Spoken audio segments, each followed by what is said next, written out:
ایوب انصاری گھر پر نہیں ہے۔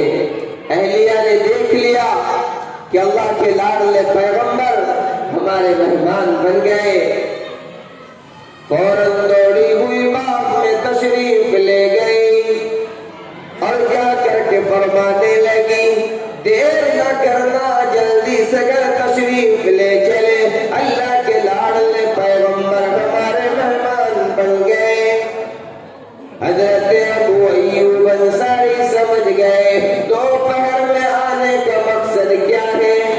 بیوی صاحبہ سے کہنے لگے بیوی صاحبہ دیر نہ کرنا، جلدی سے تم کچھ روٹیاں بناؤ، میں بکری کو ذبح کر دیتا ہوں۔ روٹیاں بنا کر تیار کر دی گئی، بکری کو ذبح کر دیا گیا، دسترخوان سجا دیا گیا۔ اللہ کے لاڈلے پیغمبر نے ایک ٹکڑا روٹی کا توڑا، ایک ٹکڑا بوٹی کا توڑا اور توڑ کر کے کیا فرمایا کہ اے میرے عمر، اے میرے ابو بکر، اس وقت تک میرے پیٹ میں کوئی لقمہ نہیں جا سکتا۔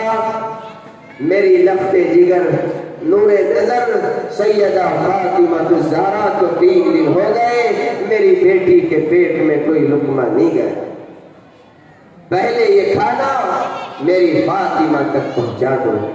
مسلمانوں، یہ دین ایسے نہیں پہنچا، بڑی مشکلوں کے بعد یہ دین ہم تک پہنچا ہے، بڑی پریشانیوں کے بعد یہ دین ہم تک پہنچا ہے۔ آج یہ نوجوانوں کا مجمع ہے، آؤ تمہیں بتلاتا چلوں۔ میرے بھائیوں جو ابھی بیٹھکوں پر ہیں، ذرا وہ تشریف تو لائے اور ان علماء کی نصیحتیں آپ سنیں گے، آپ کی سمجھ میں یہ بات آئے گی کہ آج ماں کا مقام کیا ہے، باپ کا مقام کیا ہے، لیکن آج نوجوانوں نے اپنے ماں باپ کو کوڑے دان سمجھ لیا ہے۔ میرے دوستوں بزرگوں، احساس کرنے کی ضرورت ہے، افسوس کرنے کی ضرورت ہے۔ ایک عورت ہے جو مکہ کے اندر رہتی ہے، بیوہ عورت ہے، ایک بیٹا ہے۔ ماں ذرا توجہ فرمائیں، میں عجیب بات بتانے لگا ہوں۔ کیا فرمایا؟ میرے بھائیوں، ماں تو ماں ہوتی ہے، اپنے لقتے جگر کے لیے کسی کے برتن دھل دیتی ہے، کھانے کا انتظام فرما دیتی ہے، کسی کے کپڑے دھل دیتی ہے، اپنے بیٹے کے لیے پہننے کے لیے کپڑوں کا انتظام فرما دیتی ہے۔ ماں ماں ہوا کرتی ہے۔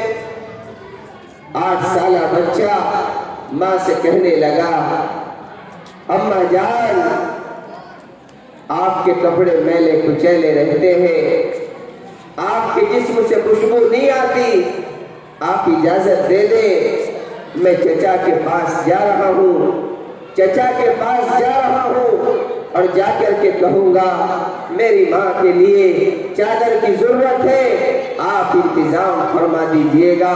میرے بھائیوں، ماں مدد کرتی رہی اور کہنے لگی کہ او میرے لفظ دیگر نور نظر، میں تجھے جانے نہیں دوں گی، میں جس حال میں بھی ہوں اسی حال میں راضی ہوں۔ اگر میرے لال تو کپڑے پہن لیتا ہے، میرے دل میں یہ خیال آ جاتا ہے کہ کپڑے میں نے پہن لیے، اور میرے یتیم اگر تو کھانا کھا لیتا ہے میرا پیٹ بھر جاتا ہے۔ ماں منع کرتی رہی، بچہ ضد کرنے لگا اور کہنے لگا اماں جان آپ اجازت دے دیں، چچا کے پاس جا رہا ہوں، چچا کے پاس جا رہا ہوں۔ اب وہ معصوم، اب وہ 8 سالہ یتیم چچا کے قریب پہنچا اور جا کر کے کہنے لگا چچا جان، میری ماں کے کپڑے میلے کچیلے رہتے ہیں، جسم سے خوشبو نہیں آتی، آپ میری ماں کے لیے چادر کا انتظام فرما دیں۔ اے نوجوانوں ذرا توجہ کے ساتھ سننا، آپ کی آنکھوں سے آنسو نکل جائیں گے۔ اب وہ زمانہ جاہلیت کا واقعہ سنتے جاؤ۔ ابو مارا کہ پتھر اٹھایا اس کے سر کے اوپر دے مارا.